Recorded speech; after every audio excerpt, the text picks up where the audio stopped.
So what we're here to talk about is measuring what matters and turning learning data into strategic capability. I've got a question for you. Was this program successful? 60-second conversation at your table. Was this program successful or not? All right, so there's no context, and normally I've got a big bowl of chocolates, but my apologies, I'm on the way to the airport after this. Otherwise, that would absolutely be a chocolate moment. So this is some of the actual data, because if we have a look at error rates, actually, after the program went up by 17%, capability remained unchanged. Only 28% of the learners could recall any content after 6 weeks. So what we're talking about here is we're missing any sort of baseline, so we had nothing to compare it to. We also had no organisational context. So we know that those sort of numbers, 98.6%, look so impressive, but there's actually a whole lot we're missing in this space.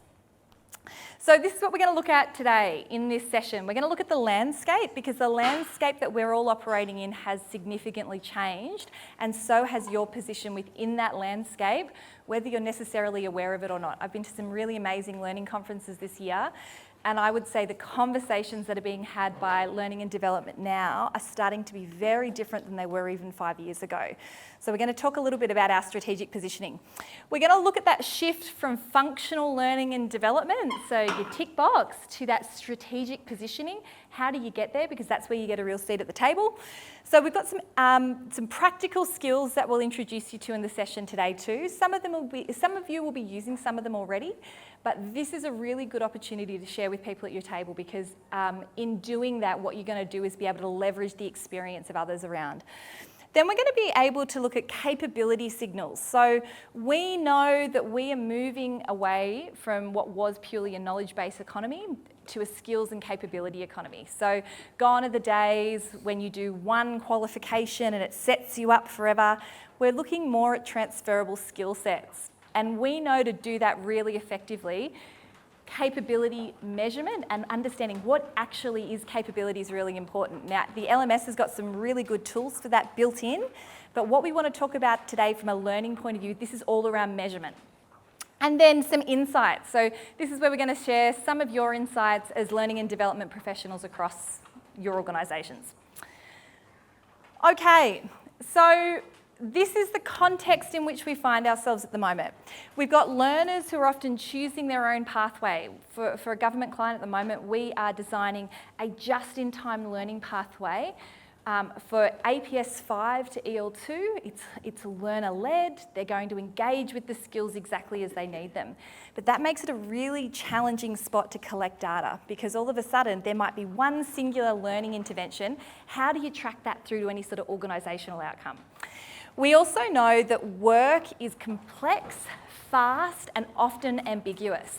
So your environments that you're in are really changing in terms of how you used to be able to measure data before, and how often, give me a show of hands of how often would you say senior leadership are looking for data? Every couple of months? Hands up. More, or hands up if it's more? Yeah, okay, hands up if it's less than that. Yeah, only a couple. So what we're doing is we are now being relied upon as almost data analysts to be able to gain insights and be able to feed them back up to senior executive. Learning is continuous and decentralised. Now, LMS data we know shows activity and not necessarily transformation, which is great, but without that context is actually really, really challenging for us. And we talked a bit about the executives. Now, the skill life is shrinking. So how long, and the skills that we need people to build are changing. We've been looking at deployable skills. How do you upskill a large number of people very, very quickly? Now, to do that, you actually need to know what skills they've already got, so you can work out how do you couple them together. So you're operating in a really complex environment, and for those of you in government, you put legislation, reform, ANAO reports, all sorts of things on top of that. You've got a really complex environment. So this is an opportunity for you to have a quick discussion at your table. So I'm going to give you 5 minutes, and we're going to talk about what metrics are you currently using to measure the effectiveness of your learning. What metrics are you currently using? And what is that data telling you? So for instance, if you're using completion rates, I'm really keen to know, in the context of your organisation, what does that mean and how are you representing that up? So it might be that you're saying, actually, 95% of people completed that course. I'm interested to know, what do you do with that information? Mainly, what I heard walking around is that a lot of people are tracking for compliance, and there is absolutely nothing wrong with that, because what we're going to take you through in the process today is that completions that you're tracking, if we put the right narrative around it, that can actually be really effective, because sometimes we get a little bit stuck on quantitative versus qualitative data. And so it's not about one or the other, it's about how do we effectively use both. So some great discussions already, and isn't it nice to share the challenges with other people who understand what you're talking about? Yes. All right. So why the metrics don't necessarily match to impact. So the reality is high completion basically means that people showed up. And do you know what? In some organisations where you're looking for culture change, where actually coming to learning is a big deal, that might be the most important metric. And can I tell you, we're working with an organisation at the moment, that is their number one metric. Get people there, because they've been so overwhelmed. They got pummeled during COVID with so much learning. The level of learning fatigue in the organisation is high. So we're trying to reform it and make it exceptionally exciting, which of course it is. High satisfaction, they liked it. Now again, this is where how we frame questions is going to be really important. High confidence, they think they can do it. I see lots of confidence questions, which is excellent, and the fact that they're feeling confident is great, but what other metrics are we putting alongside that? Because as learning professionals, you would have seen times where people go, yep, after that session, absolutely confident, and you see them try and go and put it back in the workplace, and you realise maybe there's not the infrastructure in place to support that individual. So it's nothing to do with the learning, not that the learning wasn't great, but maybe back in the workplace, they didn't have a supportive manager. They weren't given time and support. High logins, they clicked in, okay, so which is great, but I think some of the metrics that you're looking at within Acorn, you know, looking at how long were they in there for, you know, how much did they get through? Did they actually get to the point of completion? All right, so none of this actually talks about impact though. And this is one of the really big things that I want us to talk about today. How do we move from what we're doing, so measuring all the inputs, to why? This is that bigger, broader question, because I think as learning and development, sometimes we get a little bit stuck. So most L&D teams are the plumbers on the job site, but what organisations actually need are architects. So often we're having conversations with absolute enthusiasm about how many people did the course, how much they liked it, and what it means for the organisation in terms of culture. What we're not doing is we're not having a seat at the table necessarily to be part of that broader organisational conversation to show how does this link through to the ANAO report that your organisation just had? How does this link through to being skills ready for the next drive of uplift that's about to happen?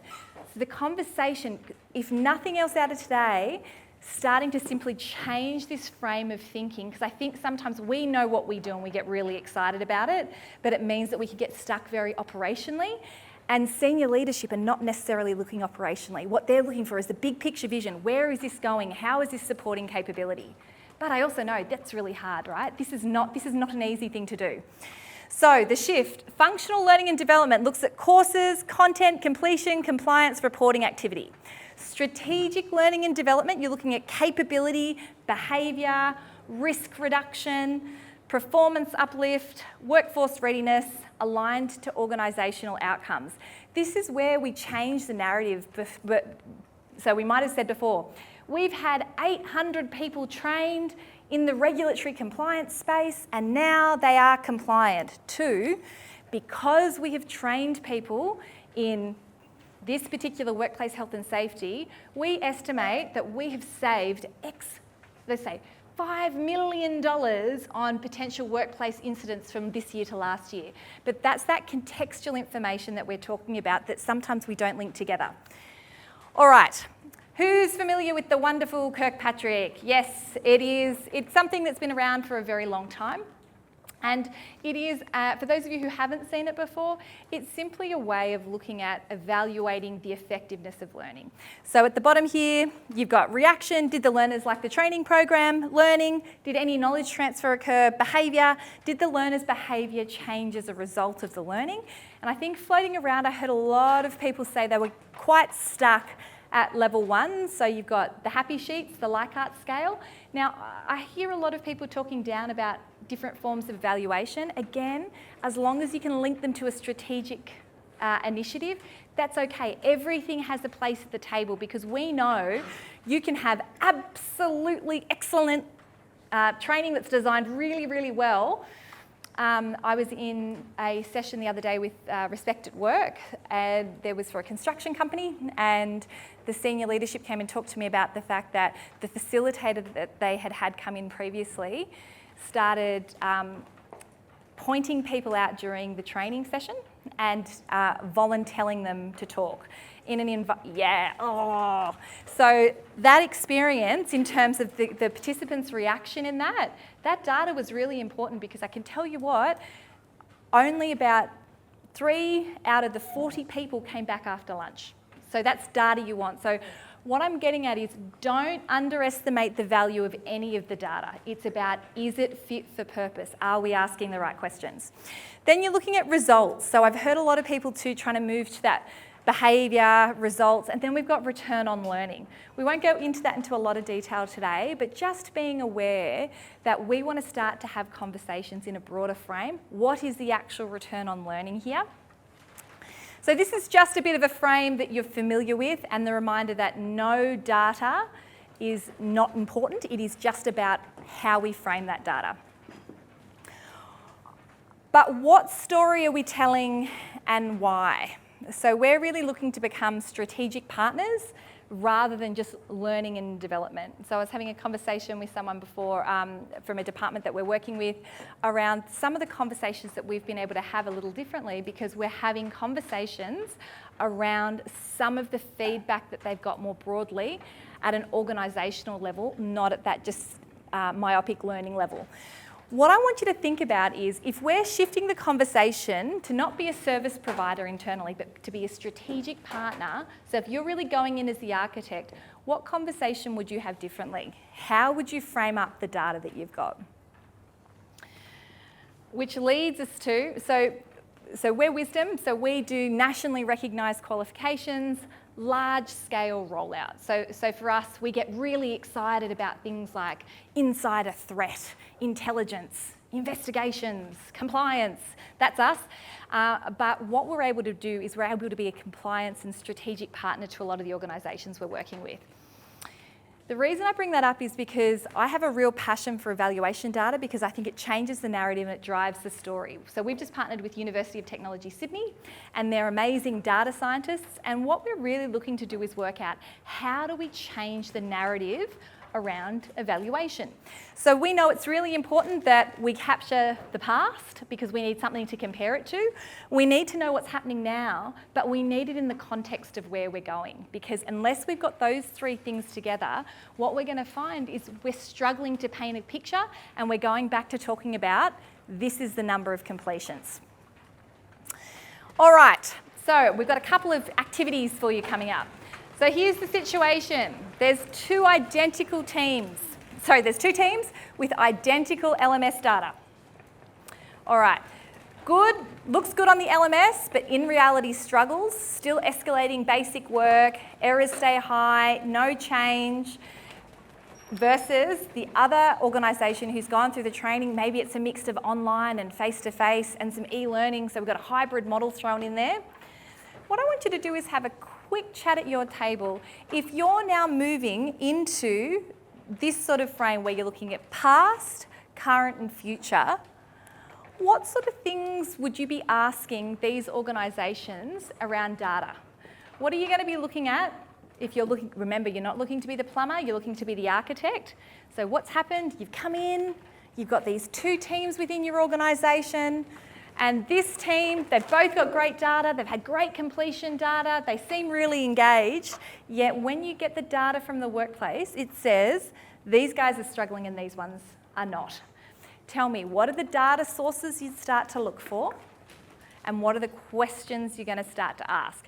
Think strategically, just a 2-minute conversation, and then I'll take you through how we're going to do it. So we had some really good feedback around some of the things that we're going to be looking for. We're going to be looking for the context. So was there management engagement? So these are some questions. Was someone just clicking through the e-learning?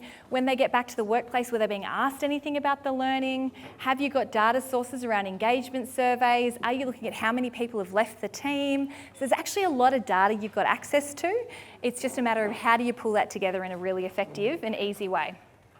All right, so here are 3 things we're going to talk about between now and the end of the session. Step 1, if we're going to make LMS data strategic, how do we do that?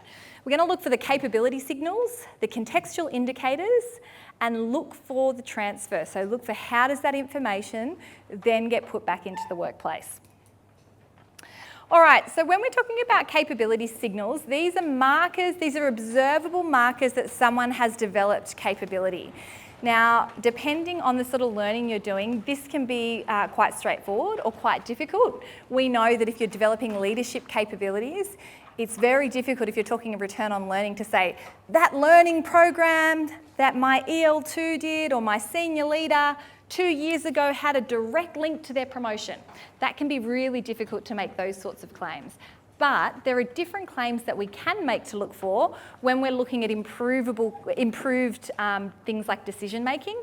In a regulatory context, some of the things that you can track around improved decision making are things like compliance. So, non-compliances across the organisation, that's a really big one. And it's interesting to see how quickly some of those metrics changed when you're developing the right capabilities, the right levels. Okay, so are errors decreasing? Is rework decreasing? Are people showing better judgment in unfamiliar scenarios? So there's something called the Human Capability Framework that some of you may have seen, Professor Marcus Bowles. Now, Marcus is a really interesting and very, very smart individual who looks at how do we really define capability and ensure that as learning and development, we're considering that when it comes to evaluation, because it's something that's often missed out. And it may be that you only add 1 or 2 questions in around capability. It does not need to be all of a sudden you've gone from going, right, we're collecting completion data all the way through to now we're collecting very, very extravagant data on everything. Because if we collect too much data, what's the risk? No one reads it. So I was at a presentation recently where someone said we're actually at the point for the first time in history of having more data but knowing less, because taking time to analyse that data is actually really complex. So you might get 2 or 3 real key data capability points aligned to your strategic plan. That's all you need. So don't think that this needs to be huge when we're talking about capability. So examples here, we've got a frontline staff reduced time to competence after mandatory induction. So looking at, okay, if you're upskilling somebody, and I was having a conversation with someone earlier today around induction that wasn't really induction. We know that there is a range of learning when it comes to induction. Some is tick and flick and others is really upskilling. It's looking at things like policy officers drafting clearer briefs with fewer revisions. So LMS data is going to tell you what happened. Capability signals tell you what have changed. Impact comes from comparing the two. So your job as learning and development is really to come with the context and work out from the LMS, what are those key data points you're going to gather that are going to help you tell a particular story. All right, contextual indicators. So these organisational level improvements that help interpret the LMS data. So are managers role modelling new behaviours? Have workflows been updated to support the new skill?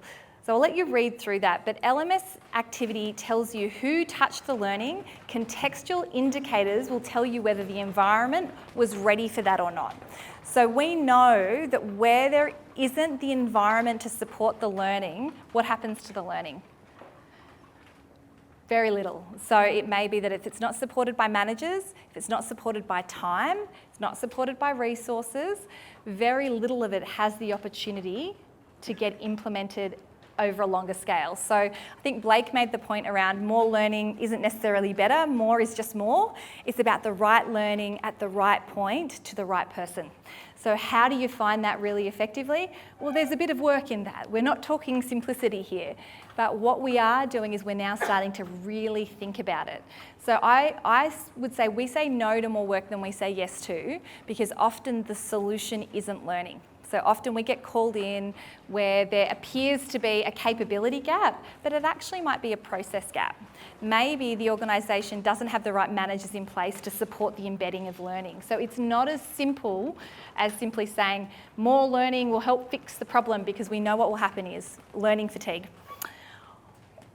All right, complexity of transfer.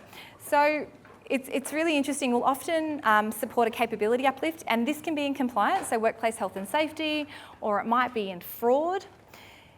If someone can transfer the skill directly into the exact environment, tick, that's great.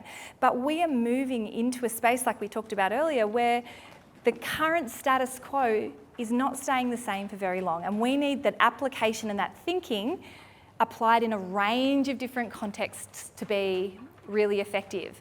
And what I would say is, with the learning that you're doing, are you considering that when you're looking at evaluation? So are you considering the range of complexities that your learners may be going back into, and are you considering that as a measure? Because it's not just can they apply it in a situation, it is can they apply it and continue to apply. Think a little bit about, we're doing a lot on AI at the moment. And one of the biggest things that you'd all be coming up across is ethics and AI. And we know that there are a lot of people who, when they're using AI, are simply using it and not keeping a human in the loop to validate that. Now, how do you teach critical thinking to somebody? Who's seen some interesting things come through AI and potentially get too far up the chain? Yeah, there's been some amazing examples we've seen in learning recently, especially under, there was one particular kind around FOI, and so looking at information that had gone out that they'd done through Copilot that hadn't had the human in the loop. So I can see everybody's like twitching a little bit and sweating because it's just really concerning. But that's an example of we need someone who understands not just what they can do with this one piece of information, but that can they apply that thinking to a range of different scenarios. So what does this mean? LMS data will tell you whether the learner accessed the training. Complexity transfer tells you whether the training prepared the learner for the real world. So the examples I've put there are officers adapting to new legislation with minimal guidance, staff handling unexpected customer scenarios. We didn't expect COVID, and what we saw was an amazing level of adaptability of a range of people applying their skills in a range of different ways. All right, so what we're going to do is we're going to pull all this together and talk about the story, because the key player is, I have two very wonderful children. One is 7 and one is 4. He absolutely loves Paw Patrol. She couldn't be more into fairies. And I can tell you that if I tell the wrong story to the wrong kid, they're going to be completely disengaged. Now, the same is true for all of us. We want to know the information that we really care about that is going to help us to do our jobs. So again, apologies for the smallness here, but senior executives and leader, they're going to care about capability, risk reduction, readiness, workforce performance. So how you frame the data to them, the conversation you're going to have, is going to be very different than, say, your regulators. They're going to care about compliance. Did they do the things we needed them to do for us to be compliant? But they're also going to care about, did that actually get us a result in the workplace? So we're operating in a complex environment. You're moving from maybe being transactional learning and development, where you're coming in and you're running a course, where you're the plumber, to you want to start to have strategic conversations as the architect. What you're looking for is, where do you get the right data to do that? And how do you pitch it effectively at the right level? Because there may only be 2 or 3 key data points, remember, so it doesn't have to be a lot, but how do you make sure that if we're talking here about regulators, what they need is evidence of behaviour, not just attendance. How are you going to get that? So I'll come around and give you some support, but thinking back through these 3 steps, we're looking at, are there capability changes? Yes or no? Are there contextual indicators? So have their managers given feedback? Is the environment they're in changing to let us know that this has actually been effective? And can they apply the skills in a range of different ways? So what I'm going to get you to do now is thinking through that. On your table, I want you to consider you're going back to the workplace after the day you've had today, and you're thinking about evaluation data, and you really want to sit at that table so that you are driving the organisation's strategy, because do you know what? You can be the strategic change in the organisation. But to do that effectively, you're going to have to come with data and a really good story. So on your tables, I want you to pick one of these categories: executive, regulator, L&D teams, learner, or technology owner, so maybe your LMS provider within your organisation. And I want you to think about what data sources are you going to start to track, and how are you going to make sure you're pitching to them that strategic initiative. So I'm not coming in and saying, hey, I've got a 12-month leadership course, your people are going to love it, and when they leave, they're going to be better leaders. Instead, I'm potentially going to come to the senior leadership and say, hey, look, I can see you've got a real risk here. If you're not compliant with A, B, and C by this date, do you know what? By enabling your leaders with these core capabilities, what we can track is that return for you is going to be so high and is going to safeguard your organisation. You can see over here we're having a very different conversation too.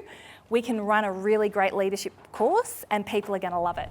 Obviously, this is only a 45-minute session today, so we don't have time to go through everything in detail, and there's a conversation we could have around this for days. There's long, long workshops on this. But, pardon?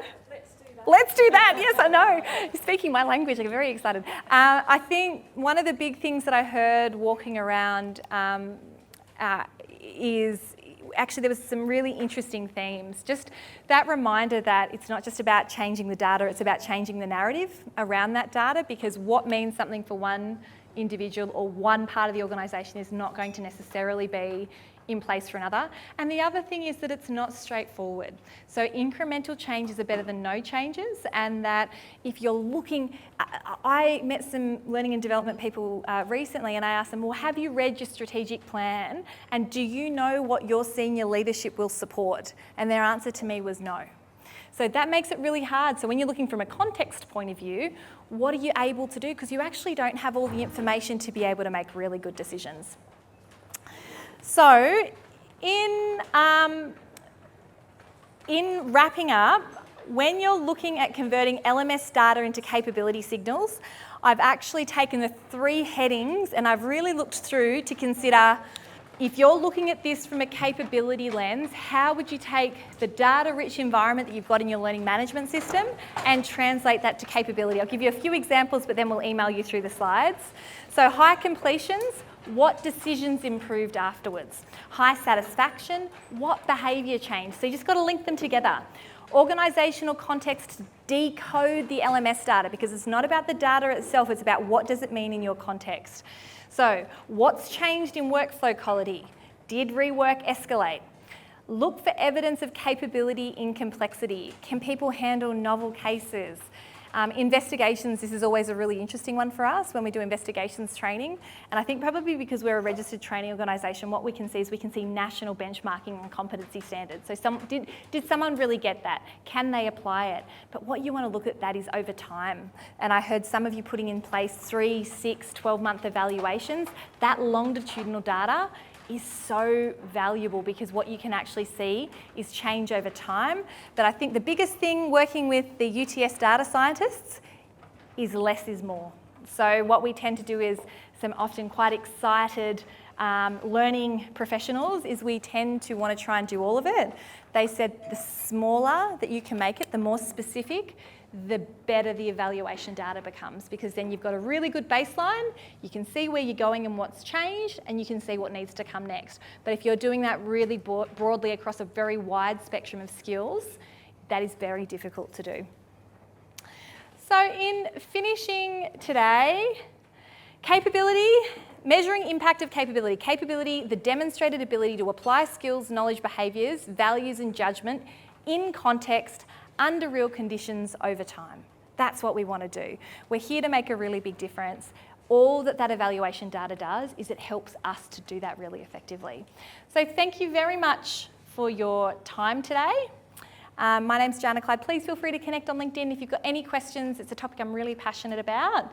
And best of luck with the rest of today. Thanks very much.